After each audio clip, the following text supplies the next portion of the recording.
Well, it was almost a total eclipse of the heart. The young rookie comes up after the ace was scratched, and it looked like it was going to go bad, but the Astros were sun-powered with Yordan, Caratini, and company. Let's talk about an exciting win in our home away from home at Minute Maid Park on this edition of Locked On Astros. Buenos días, this is Locked On Astros.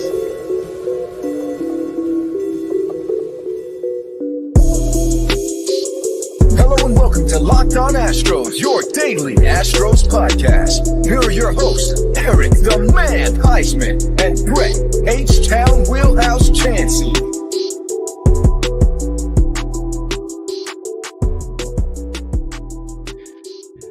We are Locked On Houston Astros, and we hope that you join us for a daily Locked On Astros podcast. My name is Eric Huysman. You can find me on X at Eric Talkstros. Find the show at Locked On Astros, your team every day. Thank you for making Locked On Astros podcast your first listen every day. Whether it's on YouTube, go and subscribe to us. Go and make us your first listen. Apple, Odyssey, Spotify, wherever you listen to your podcasts, go and check out the Locked On Astros podcast. And guys, today's episode is brought to you by Game Time. Download the Game Time app, create an account, and use the code LOCKEDONMLB for $20 off your first purchase.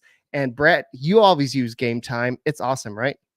Yeah, that's right. You can find me at H-Town House on X, Instagram, and TikTok. You can find me at Stros411 on Facebook, and you can find me at Back to the Bullpen on Instagram and on Facebook as well. But hey, Eric, you know, I'm always positive, always Stros, and I am positive that I can't imagine the nerves that this kid had coming in, getting a last-minute call. The speculation was huge.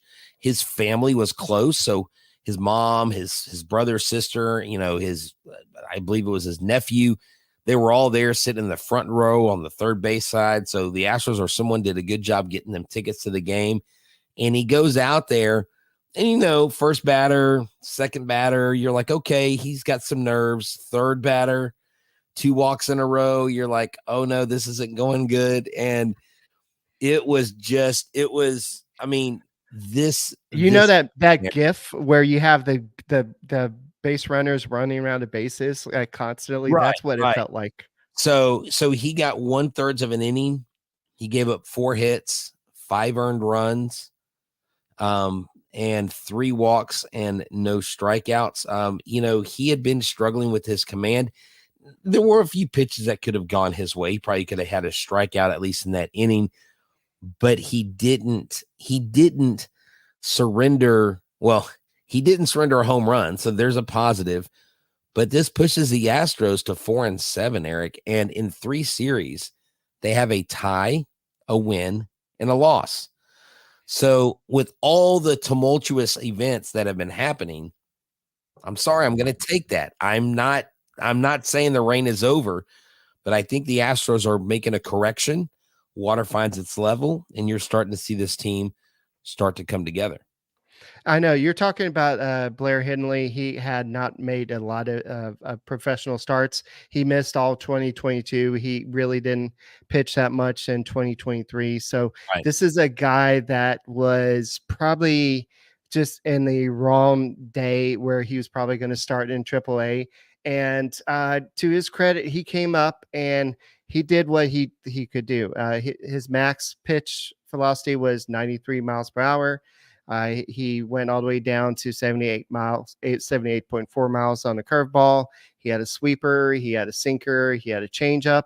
So he has a good range of pitches. But he just didn't look like he was ready for the show yet. And I think it was just kind of like sometimes you're about to come up and you're like, oh yeah, I'm ready for this. I just don't know if he was ready for this. But to his credit and to, I guess, more to Joe Espada's credit, he knew, okay, yeah, this kid doesn't have it. Let's not.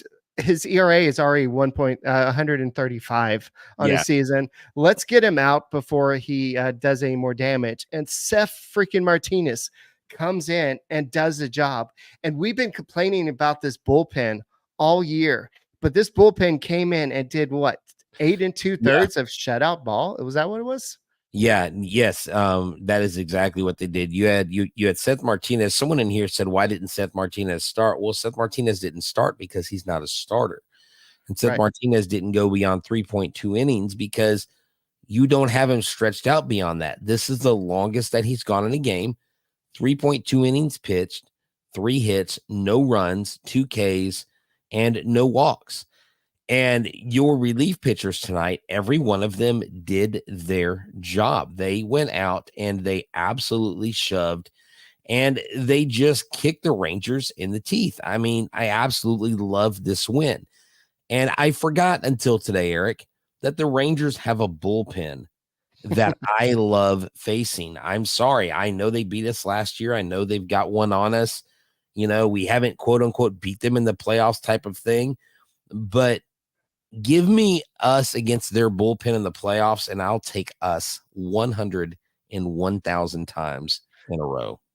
And it's not like Seth Martinez has overwhelming stuff. His fastball topped out at 90.8 miles per hour, but he doesn't rely on the powerful stuff. He was throwing the sinker a lot to change up the sweeper, and he was getting some outs. He was getting the job done. And sometimes you need a change of like a change of pace. And I think that the Rangers weren't expecting Seth Martinez to come in, and I think the whole bullpen as a whole, Taylor Scott came in, Brandon Belak came in, and overall you had Brian Abreu actually came in, and for once the Astros had a clean 9th inning for the most part. So I think that I don't know if the bullpen is fixed, but this is a step in the right direction because the bullpen has been a thorn in their side all season, and maybe for them having to cover 8 2/3. But one question I have for you, Brett, is we don't know what's going on in Framber Valdez. Right. We know that he's going back to Houston to get looked at for the sore elbow. We talked about this on the other podcast. But the question is, you're bringing up a guy that hasn't really pitched that much in the minor leagues, and he had a high ERA. He hasn't really shown that much. You're already a reliever. Why not just go ahead if you're probably already going to have, no matter what the outcome is with this whatever the doctor's going to say about Framber Valdez, you know he's not going to make the next start. You know you're going to take it easy with him.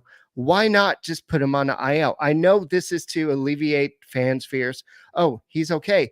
But you can backdate the IL stint to his last start. So it could be a short stint on IL. You needed an extra arm on today. You didn't have to DFA this other guy. Oh, you're talking about go ahead and put Framber on the IL? Yeah. Well, they first have to get that diagnosis. And you don't use an IL stint without really knowing what's going on. Because that is what now phantom injuries. That is what the Mets GM got in trouble for with Major League Baseball. If you're sending him to a specialist, that's not a phantom injury. Well, I'm just saying though, you've got to know what the diagnosis is, and I don't know that the team's going to do that. I think my question goes to this: where do you go after him? We know that Sean Dubin made a rehab, or he came in and he's had one rehab start. We know Whitley's going to be a bullpen guy. Spencer Arrighetti is there, can come up. But I think the Houston Astros tonight avoided a major blunder and, putting a lot of hope on this kid. This kid, like you said, was in Arlington facing one of the most powerful offenses in the league and one that has aggressive hitters. Their first pitch hitters, Seager, Simeon, they love swinging at the first pitch. And this game could have easily gone the Rangers' direction. I mean, they went up 5-2 after that 2-run spot in the first. And I thought, okay, cool. We give the rookie a 2-run cushion. Not bad. I would have liked to see a few more runs in there. But, Eric, it was really about getting to the bullpen. And when Yordan Alvarez came up and hit that 2-run home run, that was phenomenal. And I want to talk about this offense in the second half after we tell the people about how they get to the Astros game using Game Time.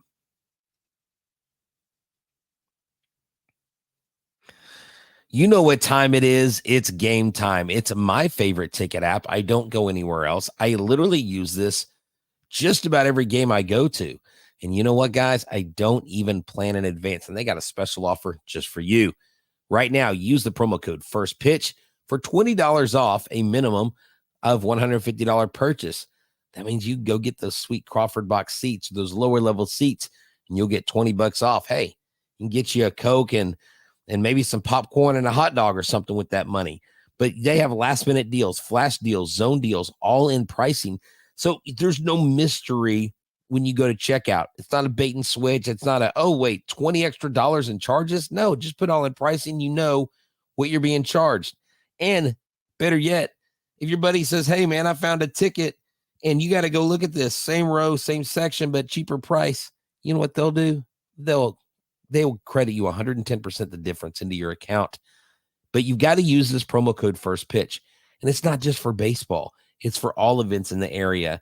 And, they have these things like lowest price guaranteed, event cancellation protection, and God forbid you ever need it, but job loss protection. They have it all. So right now, from March 25th to April 14th, use the promo code FIRSTPITCH, FIRSTPITCH, for $20 off your purchase of $150 on the Game Time app. Last minute tickets, lowest prices guaranteed.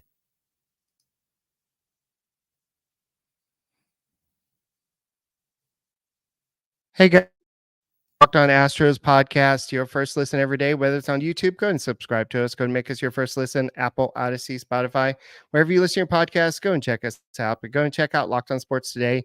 It's the first 24/7 streaming platform out there, and you can find it on your Amazon Fire Stick as well. Just search for it on the Amazon free TV channels, and you can find Locked On Astros there as well. And go ahead for the next game against the Royals. Go ahead and listen to it on SiriusXM. We'll talk about that game in a little bit, but we definitely want to go ahead and continue with this conversation that we've been having. A lot of people have been mentioning Spencer Arrighetti as a possible option, and I think that if the Valdez thing is a long-term injury, before we move on to the next topic, if Valdez is a long-term injury, something that he does have to go an IL stint for, you have Spencer Arrighetti. The last time he made a start was on April 4th.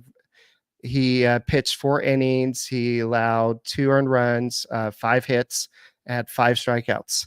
His start before that, 4 1/3 innings. He had 5 walks in that game. That's a little bit high. 5 strikeouts. Didn't allow any earned runs. Only 2 hits. So on the season, he has a pretty respectable 2.16 ERA, 2 starts, 8 1/3 innings pitched, 10 strikeouts, but a 1.68 WHIP because of the 5 walks and 2 walks in the other game. So walks are still an issue with Spencer Arrighetti, but if you're looking for the promise, a guy that's probably ready for the show, I would say Spencer Arrighetti is a little bit more ready than Blair was. Well, yes and no. You've got a higher projectability on Arrighetti. You're right. Betting on Spaghetti Arrighetti. That guy is going to be a really good starter when he gets up here. But this is what I think you do. You take Belak out of the bullpen, you put him as a starter, and you bring up Mashinsky if you put Framber Valdez on the IL. Parker was optioned back down. He's not a bad option to bring back up. You have options to bring up guys. Henley probably gets sent down after today's start. I do not see him staying with the club. He needs to work on his control. But look, he got that first breather up in the bigs, and that's huge because whether they're in AAA or whether they're major leagues, they're all professional baseball players. And, don't ever forget that. They're all playing pro ball. They're just at different levels. And, it's a very tough leap from AAA to the big leagues. AAA, though, don't pay attention to guys' ERAs too much, especially when they play in the high altitudes like they do, Albuquerque, Las Vegas. They play in a lot of mountainous areas. And so the ball flies out in West Texas, out in El Paso. And so that's why the PCL is considered a hitter's league, because guys just hit tanks in that league. Arrighetti will get it together. I don't think they're ready to call him up yet. I think Belak, he came out and did a good job tonight. He has the ability to come in and be that starter if they need it. JV will be back after one more start with the versus the Isotopes, I believe, will be joining the team here in a couple series when the Astros get back into town. So I do believe you'll see JV get thrown into the mix there. And maybe if they need to, I think Belak is that first guy. Yeah, my friend Amory keeps on telling us to go sign a certain pitcher. So, Amory, no, we're not doing that, dude. I'm completely ignoring that talk. We're not even saying the guy's name anymore. Y'all can go to another podcast with that bull crap. Yeah. All right, So let's talk about the offense, Eric. This offense, everybody reached base today by way of hit, by being hit by a pitch, or walking. Chas McCormick, I want to say Carlos Abreu, Jose Abreu, and Jose Altuve all reached base, but they didn't have any hits. Chas and Abreu were both hit by a pitch. Altuve walked, but then you had Yordan Alvarez went 3 for 5. Bregman went 3 for 5. Carantini 2 for 4, and everybody else got at least one hit. Kyle Tucker, Jerry Pena both blistered the crap out of the ball. A lot of high exit velocity shots. A lot of hits that if they're maybe a half a foot to the right or to the left, make their way into the outfield, and even more extra base hits happening. But I don't know if you know this, Eric. Carantini's home run was from the left side of the plate. First home run of the year. Do you know what side of the plate his home runs, all 7 home runs, were from last year when he played? No. They were from the left side of the plate. When this guy hits left-handed, he can hit for power. And so it's his first one of the season. So his last 8 home runs in his major league career have all been from the left side of the plate. It's nice to have a catcher that comes in for your starting catcher and can also swing the bat. Yeah, definitely. So I know that Diaz has been swinging pretty well, but somebody that's been kind of slow to hit this year was Alex Bregman, who's in a contract year. So this is definitely something the Astros need. This is bat the Astros need to wake up, and he woke up today with 3 hits. I know it's not the biggest thing. He had two of them are hard hits. His batting average is up to 225. OPS is 611. But it's a step in a positive direction. You have Alvarez batting 295 with a 981 OPS. 3 of his hits were hard hits. So Kyle Tucker had a RBI. He had 2 RBI single, I think was, or was it a double? I think it was a single. Yeah. But I saw that one while I was at the Chicken and Pickle. That was a great place, by the way. But he had 2 hard hit balls today, and Altuve didn't get a hit, but he was on base. And I think you said that everybody reached base either by a hit or something. Yeah. Everybody reached base. Chas McCormick and Abreu both hit by a pitch, and Altuve also got on base via walk.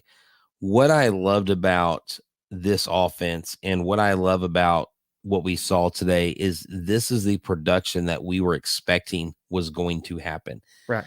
And it really had to find. Alvarez has said it. His timing is much better. His timing was completely off because he wasn't used to someone going up to the plate and swinging at the first pitch every time. So that kind of changes your preparation, especially when you're as methodical of a hitter as Yordan Alvarez. But you've got these averages ticking upward. Abreu's average, though, Eric, makes you kind of want Martin Maldonado's bat in the lineup because he's at no 67. But I don't know if you saw it tonight. Chas McCormick and the big fella, the Cuban steamroller, were both charging hard for a dying line drive. This line drive had so much topspin on it. And it looked like Chas and Yordan were going to collide. And holy crap, I don't know how Chas held up. He must be a mutant or must have some kind of superpower because he was coming in.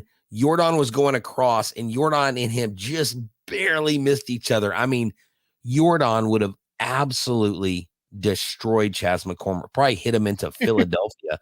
I mean, I was like, oh no, and He caught it. Yordan held his glove up. But the outfield, they're all making good plays. McCormick's been doing it. Myers has been doing it.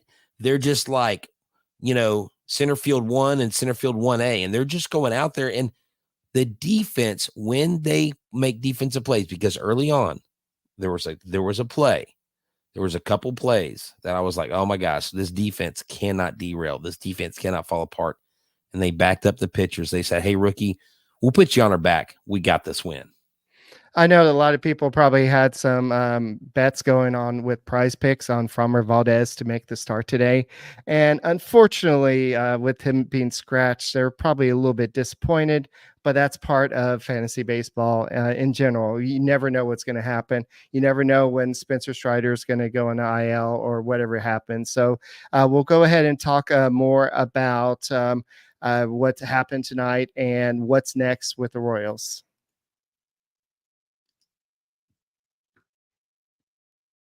All right, this episode is brought to you by Prize Picks. Prize Picks, we want you to download that app today. Use the code LOCKEDONMLB for a first deposit match of up to $100. That's right. We know the season is in full effect, and if you want to get into playoff action right now and win up to 100 times your money on Prize Picks, go pick the best players and take the game to a whole new level during basketball's postseason. Playoffs begin April 20th. The play-in round, April 16th, 17th, and 19th. Prize Picks has something for every sports fan, from baseball to basketball, into the League of Legends, everything in between. They have LeBron, Shohei, Yordan, Justin Verlander when he comes back, Connor McDavid, and so much more. And all you can bet in sports in more than 30 states across the country, including California, including Texas and Georgia. Let me tell you, alongside Prize Picks' favorite players you can play along with, Meek Mill and Sugar Shane O'Malley. That's right. You heard it here first. You can play with those cats, and you can turn $10 into $100 with a few taps. Prize Picks is really simple to play. I love it. I enjoy it. You should go get it right now. And Prize Pick now offers Apple Pay for quick and easy deposits into your account this basketball season. So download the app today and use the code LOCKEDONMLB for your first deposit match up to $100. Pick more, pick less. It's that easy.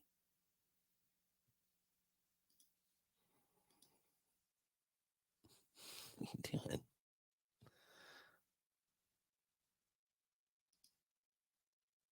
All right, Eric, you're muted. Nobody can hear you. So I was trying to do this. We have breaking news. No, we're going to get canceled. Blair Henley has been optioned down to AAA. You've heard it first on the Locked On Astros podcast. Well, yeah, I mean, we all knew he was coming up for one start. We all knew what he was doing. He didn't get called down or go down because of how he started. He could have gone out and thrown 4 no-hit innings. Right. He still would have gone down. But I mean, look, playing baseball is hard. I saw so many people on just social media. And, I think after today, I'm going to try to do my best not to mention this, but why would you put a guy down in his first big league start? Obviously these people have never felt the pressure of starting in a big league game. I mean, that's a tall order. And I just know what it's like walking on that field with that flag on your shoulder on opening day in front of a sold out crowd. That's intimidating, much less having to perform and get out one of the most powerful offenses in baseball, the reigning World Series champions. But, Eric, the relief pitching staff, we didn't talk about the other guys a whole lot. Taylor Scott, Brian Abreu, Belak. I mean, they all came in and did their job. Abreu gave up the one hit. Belak had 1 inning and 1 strikeout. Taylor Scott, 1 hit, 2 strikeouts, 2 innings. This bullpen was shut down and lights out. El Bombi did not hurt the Astros today. That is a good day at the ballpark. And this is the 6th time in the last 11 games that the Houston Astros have scored 10 runs or more at Globe Life Park. So we absolutely have a home away from home in Globe Life Park. And if we ever play them in an ALCS again, please, Lord, let them have home field advantage, please.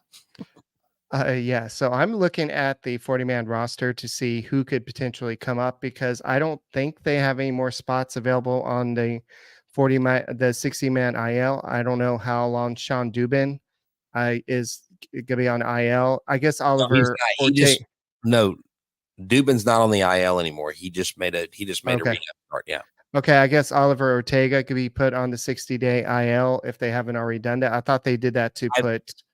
Yeah, Yeah, I believe Oliver Ortega was moved to the 60-day IL. they haven't listed it on here yet, Okay. but Well, another no, option he is Jose could. Urquidy. He could, and I think that's probably what their next move would be. But Yeah. Oliver Ortega can be not. I'm sorry, I was talking and go ahead. Sorry. Yeah. So there's nobody really down in the minor leagues on the 40-man roster that you could potentially bring up. So I would guess that would have to be the option is you're going to have to add somebody to the roster. The only one you can really do that is Parker Mrzinski. I don't know how long he's been down. Forrest Whitley is another option, but I know he's just coming off the IL. So He just threw 17 pitches. yeah, I know. The same day JV did, so he's probably not ready. They're probably going to want to put him. Okay, Emery, stop. So dude. yeah. So Emery's my friend, so just ignore him. So Parker, I would guess that's Parker Mrzinski coming back up. If I just don't know how long he's been down in AAA, so that would be my best guess, unless they're going to add somebody to this 60-day IL to add a roster spot. So we don't know, but the Astros bullpen needed what they did today. Sometimes it be like that, sometimes it does not be like that, and today it was great. But other days, it's just your guys aren't doing their job, and they had Jose Arena. He came in and pitched 4 shutout innings. And no, he came in and like shut the bats down. I mean, he was on top of it. He had movement. He was hitting the strike zone. He was getting them to swing outside of the zone. Yeah, that guy. Tip your hat to that guy. I do believe that the Rangers bullpen is their weakest link, but he's definitely not a part of that conversation. But what I like about our series going into Kansas City is we do have Christian Javier going in that first game, but it's against Reagan's. He's a very good pitcher. Yeah, he's got 16 Ks. He is 0-1 with a 1.46 ERA, but you've got Christian Javier going on the 9th, and then on the 10th, you've got Hunter Brown. Hunter Brown's going to look to bounce back, Eric. He's going to need a bounce back because last time he was out there, it looked like he was absolutely throwing BP, and he needs a better performance. And JP France did a great job the night after Hunter Brown went out there and kind of, just didn't look good. But JP France, even though he has a 4.76 ERA, I think he has the ability to go out there. And I think the Astros have a solid chance. I know the Mariners are 6-4. The Astros, though, are 4-7, I believe now, on the year. And so we take that 4-7 and we try to get to 500 before coming back home against the Rangers again. Now I've got to ask you this, Eric. Why are the schedulers? Why is baseball putting 7 games of your 17 games against your division rival in the first part of the season? Why aren't they putting it on the back? Why aren't they backloading that schedule and making it to where, like, if there's a race, those games would be so much more impactful and so much more exciting at the end of the season? I don't like that they're at the front part of the season. I would say that people just don't understand the rivalry. I know that that people say the Yankees versus Astros is that's more of an intense rivalry there, but I would think that the Rangers, because they're in the same division, that is much watched baseball.